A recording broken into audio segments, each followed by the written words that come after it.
kedua, mendeskripsikan perlengkapan atau bahan yang diperlukan untuk rekayasa genetika. Yang ketiga, memberikan contoh aplikasi bioteknologi di bidang industri, kesehatan, lingkungan, pertanian, dan pertambangan. Dan yang terakhir adalah membandingkan low level, middle level, dan high level bioteknologi berdasarkan prosedur dan produk kegiatan rekayasa genetika. Ya, anak-anak, jadi bioteknologi sendiri tersusun dari 3 kata bahasa Latin, yaitu bios yang berarti hidup, tekno berarti penerapan, dan logos berarti ilmu. Sehingga dapat kita artikan sebagai ilmu dan teknologi terapan yang memanfaatkan makhluk hidup untuk memproduksi barang atau jasa yang dapat dimanfaatkan oleh manusia. Ya anak-anak, jadi menurut Primrose pada tahun 1987, dia mengartikan bioteknologi sebagai suatu penerapan prinsip-prinsip biologi, kimia, dan rekayasa dalam mengolah suatu bahan dengan memanfaatkan organisme hidup dan komponen-komponennya untuk menghasilkan barang dan jasa. Anak-anak, jadi sekarang kita akan membandingkan bioteknologi konvensional dan bioteknologi modern. Jadi, bioteknologi konvensional adalah bioteknologi yang sudah lama dilakukan dari zaman dulu dengan menggunakan prinsip yang sederhana dan menghasilkan produk dalam jumlah yang terbatas dengan memanfaatkan organisme secara langsung untuk menghasilkan suatu produk pangan dan sandang yang bermanfaat bagi manusia melalui proses fermentasi. Ya anak-anak, jadi apakah anak-anak sudah tahu apa itu tempe dan sudah pernah mengonsumsi tempe? Iya, jadi salah satu contoh bioteknologi konvensional dengan cara fermentasi itu berupa tempe atau juga tapai. Jadi ini membutuhkan waktu yang cukup lama dan menggunakan alat-alat yang sangat sederhana. Ya, sekarang kita lanjut pada bioteknologi modern. Jadi, bioteknologi modern adalah bioteknologi yang menggunakan bahan atau peralatan serta teknologi yang canggih dalam prosesnya. Ya anak-anak, jadi bioteknologi modern telah menggunakan teknologi dengan menggunakan teknik rekayasa yang cukup tinggi ya, atau berada dalam level tingkat dan tinggi dan terarah sehingga hasil yang didapatkan bisa dikendalikan dengan baik. Contohnya dalam dunia kesehatan itu seperti bayi tabung ataupun dengan menggunakan cloning juga ya. Jadi itu contoh yang ada di bioteknologi modern. Ya, karena jadi sekarang ini peningkatan bioteknologi begitu besar, apalagi negara maju. Peningkatan ini bisa dilihat dengan penemuan bermacam teknologi, misalnya teknologi yang berhubungan dengan rekayasa genetika, tadi itu sudah sampaikan ya. Kemudian kultur jaringan, rekombinan DNA, pengembangbiakan sel induk, dan juga kloning. Ya, jadi sekarang ini teknologi modern itu sangat berkembang dengan pesat dan bermanfaat bagi kehidupan kita ya, terutama manusia seperti itu. Bisa membantu kita dalam berbagai macam hal, terutama dalam yang berhubungan dengan rekayasa genetika, kultur jaringan, rekombinan DNA, pengembangbiakan sel induk, dan sekarang kita akan mendeskripsikan perlengkapan atau bahan yang diperlukan untuk rekayasa genetika. Jadi, prinsip dasar teknologi rekayasa genetika adalah memanipulasi atau melakukan perubahan susunan asal nukleat dari DNA atau menyelipkan gen baru ke dalam struktur DNA organisme penerima. Jadi misalkan ada asam nukleat dari DNA yang mau diselipkan ke dalam gen yang untuk diterima seperti itu, dan itu bisa menghasilkan suatu gen yang baru lagi dan lebih baik lagi seperti itu. Ya, jadi anak-anak,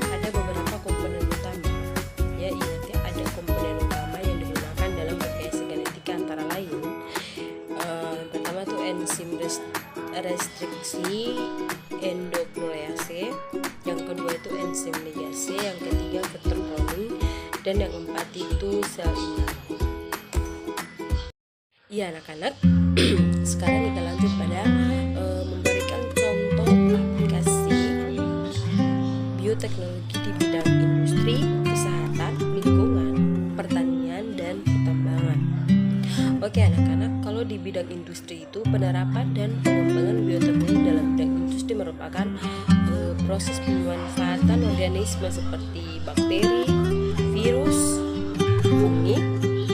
Nah, ketiga organisme ini digunakan sebagai pengolah bahan dasar untuk menjadi bahan yang siap jadi atau jasa dalam bidang industri makanan dan juga industri minuman.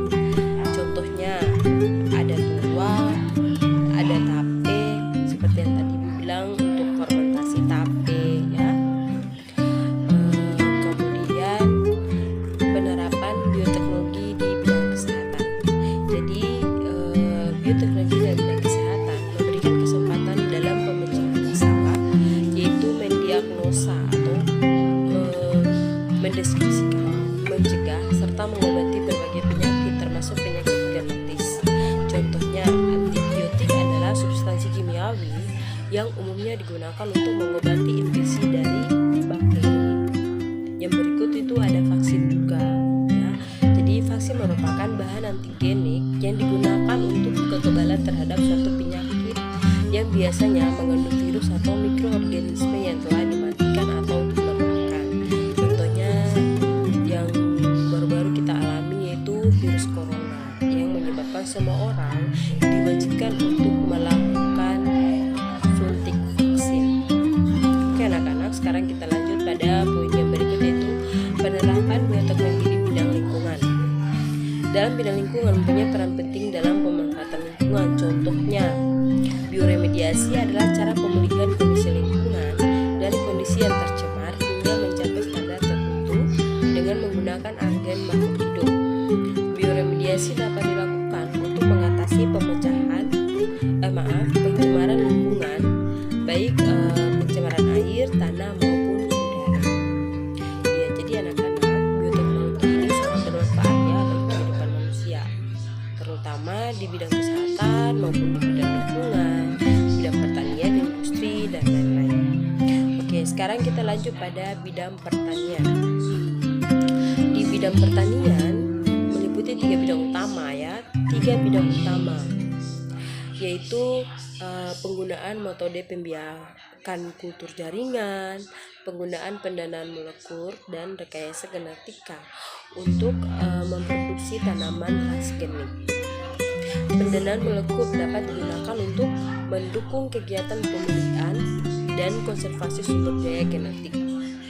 Dengan menggunakan pendanaan molekul, bibit unggul dapat dihasilkan dengan waktu yang lebih cepat dan lebih tepat.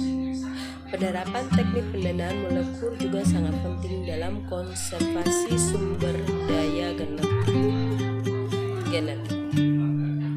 Melalui teknik kultur jaringan, penggandaan bibit tidak lagi tergantung musim dan bibit dapat diproduksi dalam jumlah yang banyak dengan waktu yang relatif lebih cepat. Ya anak-anak, jadi itu manfaat bioteknologi dalam bidang pertanian. Sekarang di dalam bidang pertambangan. Oke, di bidang pertambangan berkembang bioteknologi untuk memisahkan logam dari bijinya, yaitu dengan pemanfaatan bakteri Thiobacillus sphaeroides. Bakteri ini merupakan bakteri chemolothotrof yang mampu memisahkan logam dari bijinya.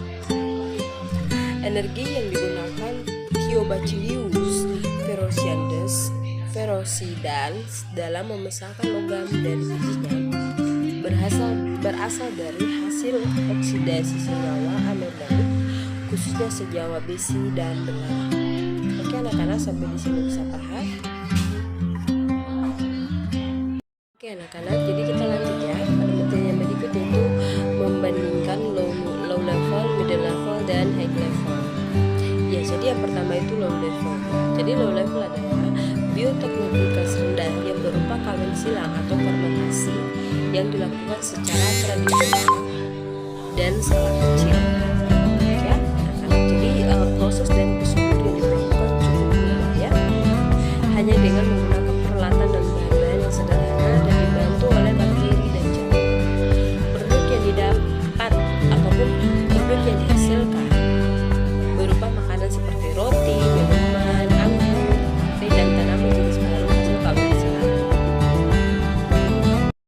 adalah middle level. Jadi yaitu bioteknologi kelas menengah. Contoh dari produk middle level itu dapat berupa feromon atau pembunuh serangga dan hama. Ya anak-anak, jadi untuk level ini banyak digunakan untuk membuat produk di bidang pertanian. Untuk proses dan prosedurnya sedikit rumit dibandingkan dengan low level. Jadi feromon merupakan senyawa yang dilepas oleh salah satu jenis serangga yang dapat mempengaruhi serangga lainnya. Oke anak-anak, jadi yang ketiga adalah high level. High level adalah bioteknologi dengan menggunakan alat-alat yang canggih dan harus dengan ilmu yang memadai. Jadi bioteknologi high level ini adalah sudah masuk dalam kelas yang lebih tinggi levelnya ya, dan biasanya digunakan pada bidang kesehatan.